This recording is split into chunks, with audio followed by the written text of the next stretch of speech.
So when John first read the novel, he said, "Randy, congratulations, you've written a very funny 200-page novel.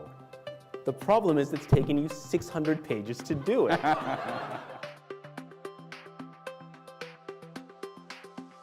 To the harbor grace excursion with the voice to have. Books really saved my life.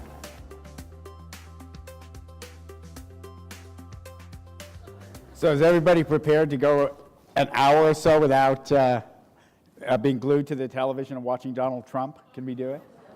Because, you know, I'm here from the States, and that's one reason my wife and I came here, was so we didn't have to think about or talk about that. But what we want to talk about instead is Randy's important novel. And so we'll get into a few things there, and we want to start, I think it will help, Randy, if we just kind of set up what our story is here. Original Prin, who he is, what's going on in his life, and then we'll get into some of the twists and the turns. This is, for those of you who aren't aware, didn't read the great, you know, so what they call a selling review in the Toronto Star.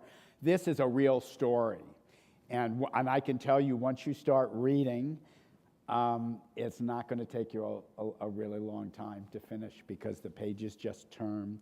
Randy's a really good prose writer, we're going to talk about that, whose many gifts include conciseness and also a lack of self-indulgence. I mean, he gets his story told with really elegant writing. But first, tell us just the basic setup here for your situation. So this is my third novel. My first novel was about a genocidal African warlord who moves to Canada and becomes a convenience store clerk. My second novel was about a Sri Lankan Buddhist orphan boy who grows up to have 3 wives and 16 children. And my third novel is about a bike-riding Sri Lankan Catholic English professor working at a failing Catholic college in downtown Toronto.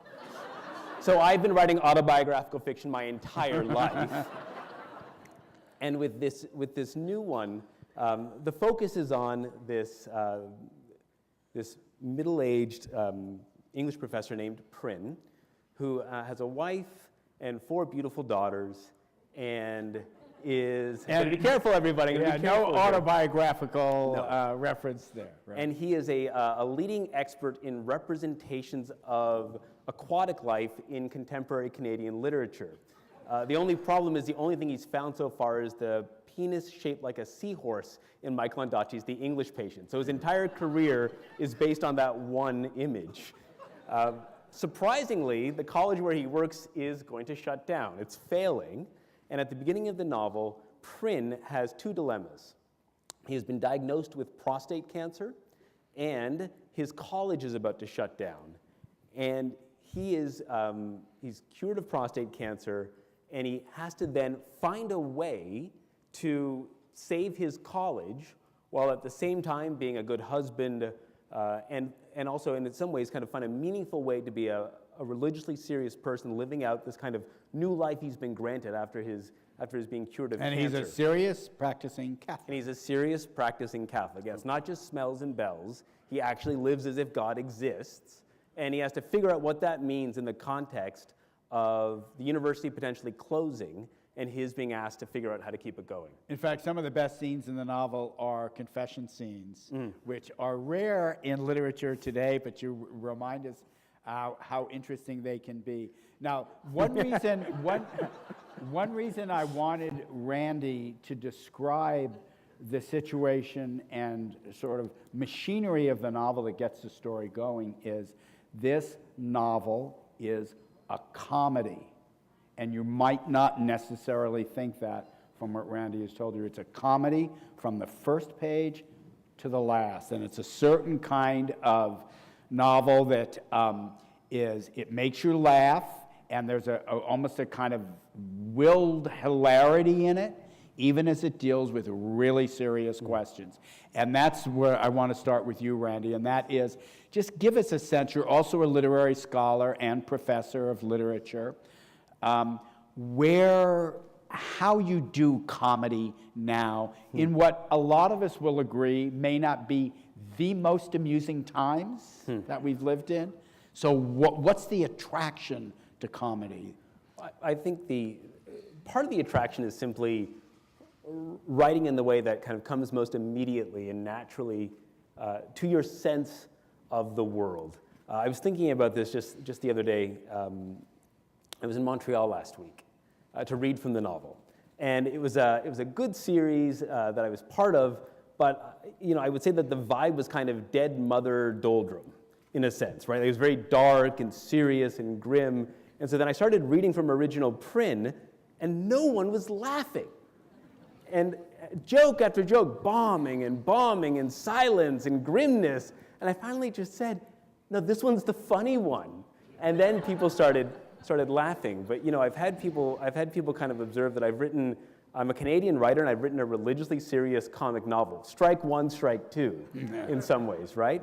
But I don't know, I think I can't help, as a writer, as somebody kind of who observes the world around me as I do, I can't help but find the kind of the comic, the humor in the world around us, but also comic in a higher sense, right? That the world is not finally fatalistic and tragic, but comedy in the sense of Dante, and that there's this kind of greater belief that things will work out, that all will be well, and the way to get there every now and then is to laugh. The English majors in the audience will know this. Dante's Commedia, which we come to call the Divine Comedy, Divina Commedia, it's a comedy because it has a happy ending. Yes. It's not because it's funny. It's because he ends up in Paradiso. Right. After he goes through hell, and that's sort of the kind of the premise that a comic writer works from, and particularly a religious comic writer. Mm-hmm. And so now I will ask you, for all of Toronto's very literarily inclined people to know, do you consider yourself a Catholic writer? Is that what you do? Are you in that tradition of Beckett and Flannery O'Connor and Morley Callahan, who is right here from Toronto, and many others from St. Michael's College, where you're the principal? Do you think of yourself as a Catholic writer? I think I have probably two answers to that. Answer number one is I would think of myself in a sense as a Roman Catholic writer, meaning Roman Catholic suggests what? The constant interplay of the sacred and the secular, right? Rome and Catholicism, as it were, as opposed to only a Catholic, or in other words, confessional writer. The other way to think about it, though, is in a kind of more... So explain the difference, as opposed to, say, some Irish Catholic, than Roman Catholic? Meaning, to be a religious believer in the world today is to be in this world, right? And so to only be a Catholic writer is, in a sense, to kind of pretend that nothing else matters except belief and religious experience. But no one has that experience, right? So part of the challenge of the book is to write about what it means to be a religious believer, not, let's say, in 1950s Kansas, hashtag Marilyn Robinson, but instead to write about it in kind of the 21st century, in the here and now, and to figure out what that means. But there's another tradition, I think, maybe that matters. When I first shared the manuscript of this novel with John Metcalf, my editor at Biblioasis, who is for those of you that know, the English majors in the crowd, is a legendary editor in Canada. And what he basically said to me was, Randy, you think you're writing a John Irving novel, this kind of big, rambling book about a man about the world. And he said, that's not what you're writing. You're writing a mid-century English comic novel. And the people who were writing those, often enough, happened to be Catholics, people like Evelyn Waugh, perhaps, more than anyone else. So I'm in that tradition, or I discovered I was, I guess you could say, through my editor. So does that mean, full disclosure here, that your novel was originally a fat man with a thin man trying to get out? Did you give your editor a much, much larger manuscript? Do you mind talking about that? No, I should, because everyone... Especially for students in the audience, they should know this, how much revision and alteration and rewriting serious writers do. Yeah, so when John first read the novel, he said, Randy, congratulations, you've written a very funny 200-page novel. The problem is it's taken you 600 pages to do it. And so the original version of original Prin was 600 pages long. You are all thanking John Metcalf in Biblioasis for refusing to publish 600 pages. And so the challenge, and so what he did is he put me on a diet. He said, don't do anything for the next 3 to 4 months, I want you to read the following novels. He put me on a reading diet. And Really? it was Waugh, it was Graham Greene, it was Kingsley Amis. Well, for the audience, tell us what some of the specific novels were. Sure, so it was anything by Evelyn Waugh. It was Lucky Jim by Kingsley Amis. And there are overtones. Yeah, there a in campus your novel in some ways. Some early V.S. Naipaul novels. Which ones? What was it? The Mr. Biswas? No, before Mr. Biswas, the Mystic Monsieur, and kind of the really satires. early. Yeah, Interesting. satirical novels. Beryl Bainbridge, a lesser-known British writer, But a these good, days, but a really very fine good one. Yeah. And he said, "Don't touch the book. Just read those, and then call me." And so I read them, and I said, "You're right. This is what I'm trying to do. Only for some reason I'm taking 600 pages to do it." So I spent a year going from 600 pages down to 200 pages, which is why you should all go to biblioasis.com right now and buy a copy if you didn't buy a copy before the event. So what happened to the other 400 pages? Well, you're writing a couple of sequels, right? Yes, yeah. Yeah. There might have been a marketing thing going on. Right. So the next book is something called Randy Boyagoda Outtakes, and maybe that'll sell well. No, there are some writers who I think every word counts from the very beginning.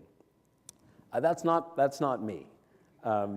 I've some friends from university here, and I can remember in university we used to play trivia games, and one of my friends would say, whenever we were playing a trivia game together, listen to every third thing Randy says. The first two are garbage and wrong, but the third one he's probably right? So 1, 2, 3, 1, 2, 3. John pointed out in the editing, you tend to tell a joke 3 different ways. Tell it once and move on. We know each other because I used to write for you at the New York Times. Even there, I do this, and then through working with editors, I do this, right? So I have to, as a writer, I write big, long things in order to get to the short, cogent stuff. Yeah, and you really see the rewards of that in the novel, and it's something that if they're aspiring or working writers in the audience, is really something to think about, is how when you're working in the narrative form, the reader has to get swept in. The great novelist John Updike said, there has to be suspense of some kind in all prose, in all writing. And I was struck by there's a certain point in Randy's novel where you say, okay, I'm on board. I'm committed to this, and I have to know what goes next. And I don't understand why writers would give that up.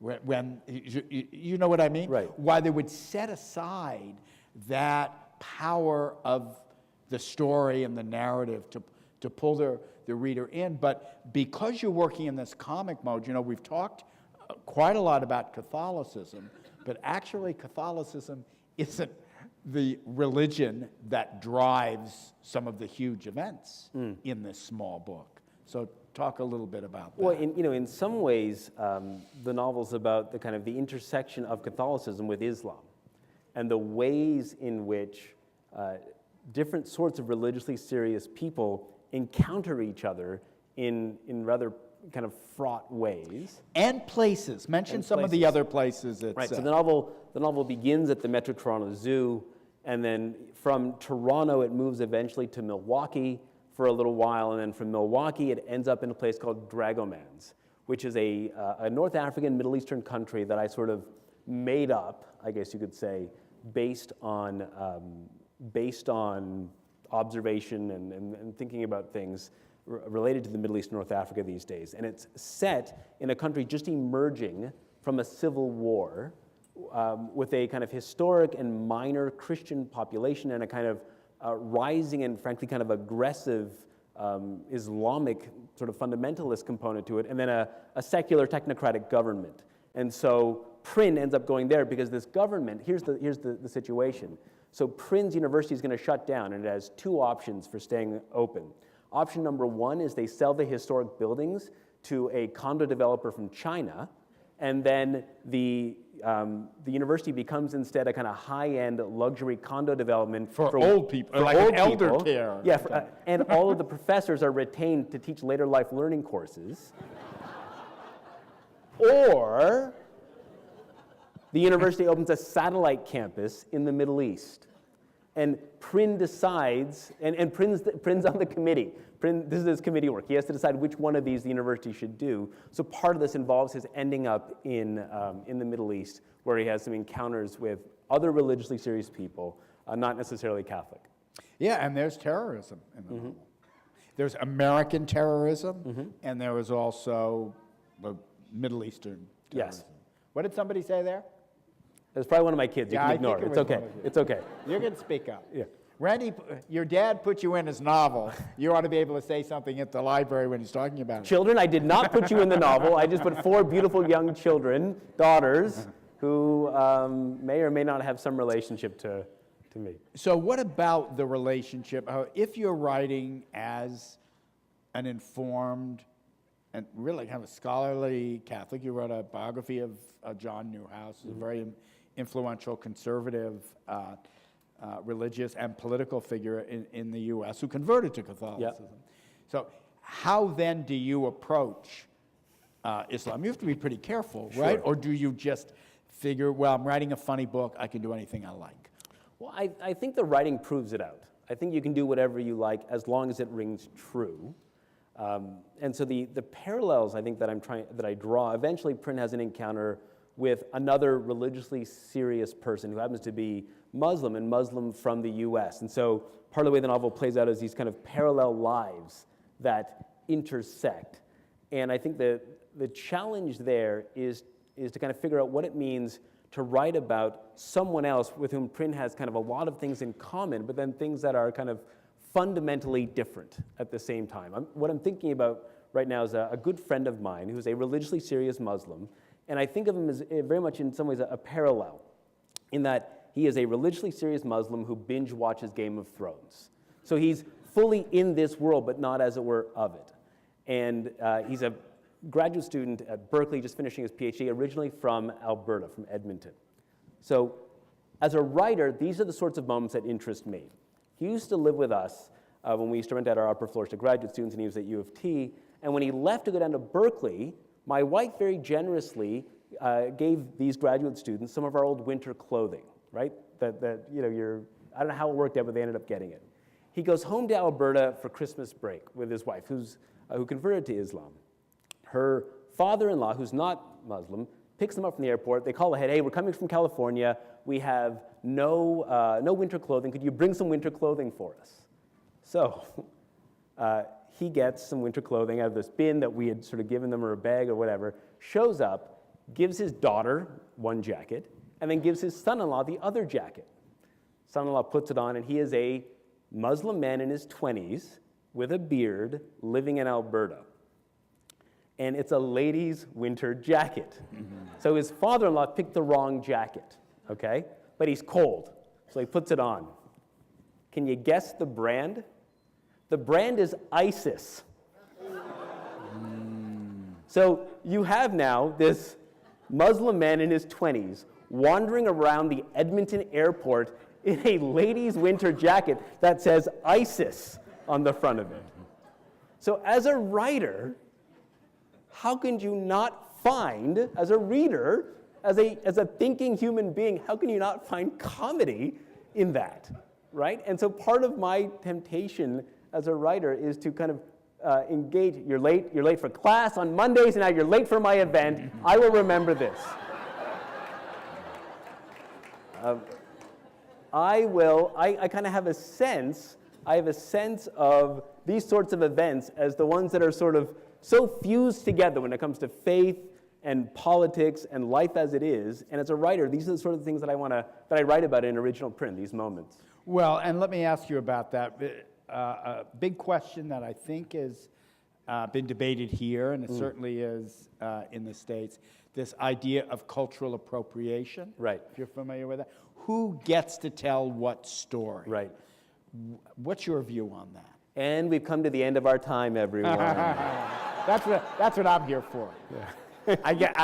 I'm always asking questions like that. So I think I'm the one-time interviewer. Right. All right. Well, at least it'll show up in the newspapers tomorrow now. So anyway, my sense of this would be with respect to the Muslim man in his 20s who shows up later in the novel.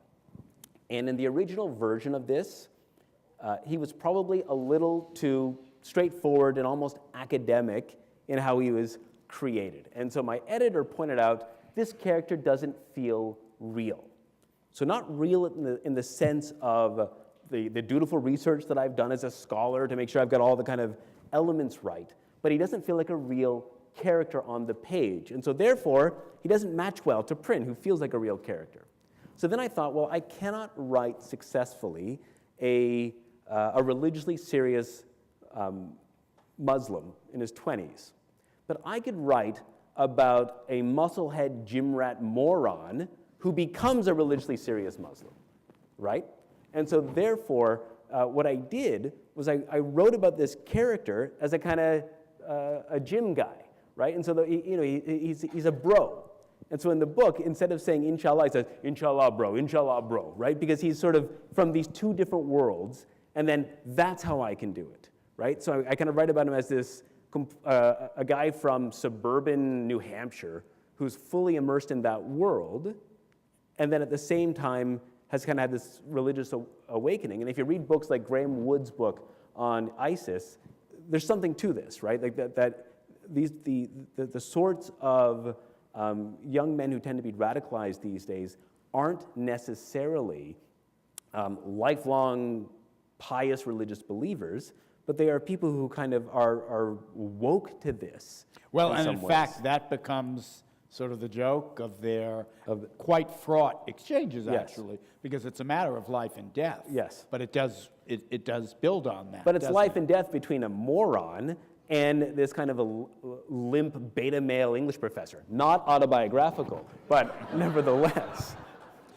And it's interesting to me, Randy, so when you talk about that, you're really left, and this is something that's come up. I'm teaching 2 courses at St. Michael's, and one is a seminar where we're really looking closely at narrative nonfiction. And one of the questions that comes up a lot, which is different from what one approaches in the as a scholar, is what works and what doesn't, what Right. works on the page. So that's what you ask yourself, not whether you're allowed to do it. Yes. Because that's a question that's come up in some pretty contentious Sure. contexts. What topics you're sort of have the license or freedom or permission to write about. Mm-hmm. Is there anything you think you don't have permission to write about? Well, I think it has to do sometimes with the interior lives of other characters, let's say, right? Where you get to a certain point, let's say, in the telling of a story, and you realize, well, beyond that, you are maybe assigning a view instead of fully living out who that character is in the moment. And so, you know, with the character that we've been discussing, for instance, I will get to a certain point in the telling, and then I realize, well, beyond that, it doesn't ring true. And you can just tell as a reader, you can tell as a writer, you can tell as an editor, certainly, when and how it doesn't ring true. So for instance, at a different point, Prin eventually has to teach a class in this kind of pseudo-university in the Middle East. And the class kind of goes totally wrong because He's doing Kafka, he right? thinks he's teaching Kafka, and everybody wants to know how cold it is in Canada. I mean, it's completely at odds, right? And of course, unrelated to your own teaching experience. Yeah, of course. Where all your students have read the text very closely Absolutely, and want to and discuss only that. Only that, and they're on time for class. But anyway, you know, So on your professor's rating page, if you have that here, I think we're going to see punctuality it's an important issues thing. Yeah, here. yeah, right. Yeah. So I think there's this one sequence where Prin is teaching this class, and it's kind of falling apart.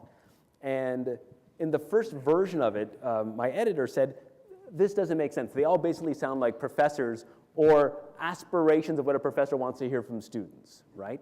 When in reality, they're just kind of catcalling and saying random things in the middle of, you know, they're not really engaged. They get kofta mixed up with Kafka, right? There's, you know, they're not really sort of engaged by what's going on in the class. Again, none of my students are like this, but there tends to be that kind of, that moment, and I can write in a believable way about students like that, right? Who maybe haven't done their reading and are more interested in other things, but then when they start kind of catcalling their fellow students, they're catcalling them with really divisive and difficult religious moments, religious statements about believers and non-believers, but they're doing it the way kids sort of make fun of each other in a class. So that's kind of one of the key moments where you see both comedy and reality coming together. And if it works, then it's appropriate.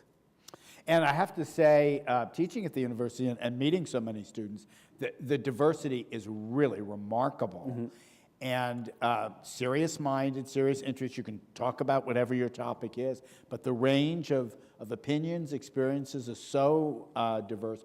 Do you draw on that? Do you draw on that side of your experience in your fiction? Not just for plot, but also kind of texture, and especially when you're writing about young people, which you do really well. Well, thank you. I do to a certain extent. I mean, I'm a creature of the university. I went to university at the age of 19, and I haven't left since then, right? Except for when I was at home, on parental leave, #Father of the Year. But in so many ways, this is my kind of normal world, right? So campus life is normal life. To be honest, I think I probably draw more on what I observe as a university administrator than as necessarily a professor engaged with students. Why don't you explain that? What kind of thing? Well, committees, you make a lot of jokes about committees. Well, because you hear things in committees, and as a novelist, you can't help but hear them a certain way. So for instance, unfortunately, the contemporary university has been sort of, to some degree, ruined by kind of quick, cheap business speak, okay? So by that I mean, I can remember being in a meeting, this is before writing the novel, where I heard someone who should have said, I am responsible for dealing with students who have mental health issues on campus. That's what they meant to say. But what they said was, I do the students with mental health issues on campus.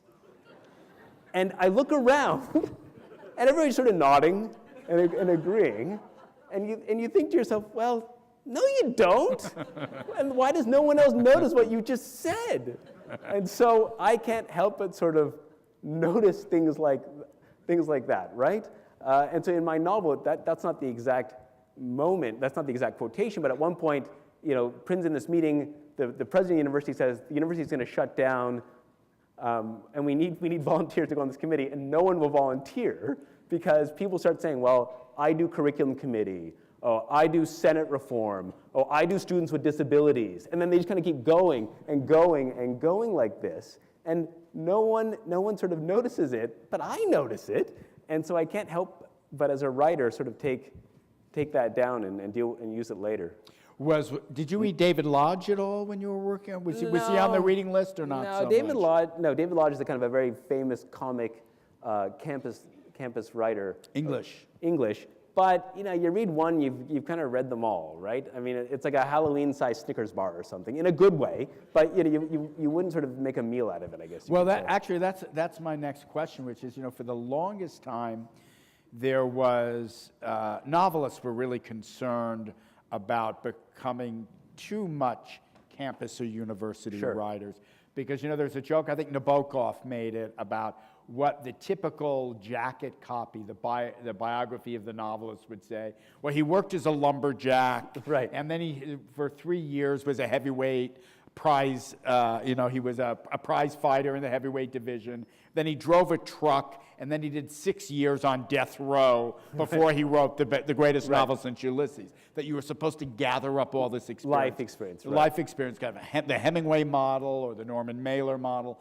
And then it looked, for a long time, as if many writers were, so you could make a living. They're not going to do it unless you're extremely fortunate, selling novels.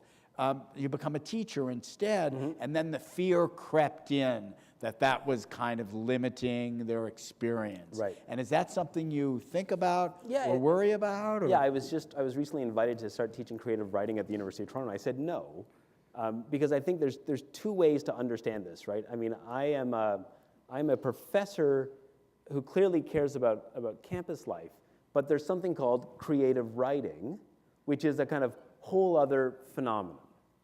And as the good and responsible son of immigrants who provides for his family, I'm not going to write for passion and have all of us living in a basement apartment in Ossington with ferns and cats named Sontag and Mephistopheles, right? That kind of romantic idea of the struggling writer doesn't appeal to me. It doesn't appeal to my wife, I'm pretty sure. So instead, I have a good and secure day job that lets me then sort of write what I hope and seek to write about, sort of on my as a writer. The challenge, though, is that, and I was just talking with my graduate class in the English department about this the other day, there tends to be a certain kind of style that sets in when you write at the university, because you kind of read the same stuff, and it all tends to be kind of spare, short, lyrical, domestic fiction, right? Claire walks into the kitchen, and she washes her hands, and she cuts herself with a knife and remembers Afghanistan, right? And that's sort of, I mean, admittedly, a lot of that stuff sells very well, but there's a certain kind of style to that I find kind of imprisoning, and that's just not sort of, that's not where I think I find myself naturally. But help me to the next step here. So why would you not want to do the creative writing? Well, would you want to read a novel like that, Sam? Well, but couldn't you so you mean you would have to read that? You couldn't, as a teacher of creative writing, say, here are the different things we're going to try to Yeah, I don't think so. I think it tends to, there tends to be a certain kind of practicality to that kind of, it's short, it's easy to read, it's easy to grade, and it doesn't sort of speak to the fuller sort of experience that I think I want to draw on, which doesn't come from campus life, it comes from family life, frankly. And I think that's where a lot more of the kind of reality, the kind of lumberjack prize fighter reality is for me. It's family life. So you and Anna lace on the heavy gloves and go out. But I just want to make sure I understand this because it is a question that comes up a lot. Sure. And you are uniquely positioned to talk about it. So you actually think that if you were to be doing writing workshops, creative workshops with students, that's where, despite your best efforts, you think that's what the student writing would tend toward? Because there's a general feeling, especially in the publishing world, that that's true. Yeah. And you read a lot of critiques of the writer's workshop novel. And I've done some teaching at the Michener program, for instance, in Austin, Texas, which is a quite prestigious writing program. I was brought in just for a week or two to do some nonfiction with them, but it's really poets, novelists, and now screenwriters will go to writing programs. When I was young, I was in college, much older than Randy, I was in college in the 1970s. There were only 2 or 3 writing programs that anyone had ever heard of. Iowa. The Writers' Workshop in Iowa, Johns Hopkins program, and the Stegner program at Stanford. Right. Now there are literally hundreds of them, and many of the best English majors go off and do that rather than become PhDs and professors of English. Right. So is that something, would you be on the side that says there's too much of that Yeah, going I mean, on? to me, the MFA is the MBA of the English department, right? It's the same idea. You go to business school and then you get an MBA, but you want to kind of go out and create a business. You want to go out and write a novel. So for me, the reality, and I say this to a crowd of very, very well-read people, the great thing about getting to teach at a university, teaching literature, is I read amazing stuff, right? Whether it's St. Augustine and Dante, or it's William Faulkner and David Foster Wallace. And so that kind of range of reading on a regular basis does a lot more for my imagination than reading a kind of a stack of short stories that have a lot in common with each other. Are you a big rereader? Yeah, I love rereading. And explain what you get from rereading. Well, by reading original print on the subway on a daily basis for the next 6 months, I will be doing some good advertising for the new novel. You notice new things, right? And we've had this experience, whether it's with TV or a movie or a book. You read it once, you watch it once, and it's amazing, and then you watch it a second time and you think, wow, why did I think this was so good, right? It's the reason why I will never reread Catcher in the Rye. I'm scared that when I first read Catcher in the Rye, the J.D. Salinger novel, it was amazing. I never want to read it again for fear that it won't hold up. I can tell you, you can reread it. Oh, you can. There you go. Because it's actually a totally different novel from what you think it is. So then I'll read it again. Yeah. But when you read a book for a second or a third time, Augustine's Confessions, I'm probably reading it for the 10th time at this point. Dante, I'm reading continuously these days. In these cases, the books, you can never kind of get your head fully around them. So new things come up each time, and then you get fired up in a different way. And do you find too, young though you are, that as you get a little older, you also read differently? And I'm thinking of W.H. Auden's famous remark. He said, we don't read the great books, they read us. And sometimes we're not ready for them. We bore Proust when we're young, right? Because we're not ready for. We're not ready for him. Do you find that are there novels that you either were unable to enjoy or get into when you were younger that now are rich for you, or novels you really like and they get even better? Well, I think the most immediate sense that I have as someone who's getting a little older as a reader is if I drop a book on the floor, I now make a noise when I go to pick it up. That's a new thing for me. Right? You kind of feel a certain, your back hurts or something. That for me is the strongest indicator. But yeah, there are certainly writers that you sort of engage in a fresh way. One for me is William Faulkner. My professor Tom Adamowski is in the room, who taught me Faulkner when I was an undergraduate here at the University of Toronto. And I'm reading Faulkner again with students now, and that's part of the key, right? Is students will kind of reveal things to you that you didn't see yourself, and so rereading is a kind of great thing that way. And then and to read with students, I mean, that's really it is. It's a great gift.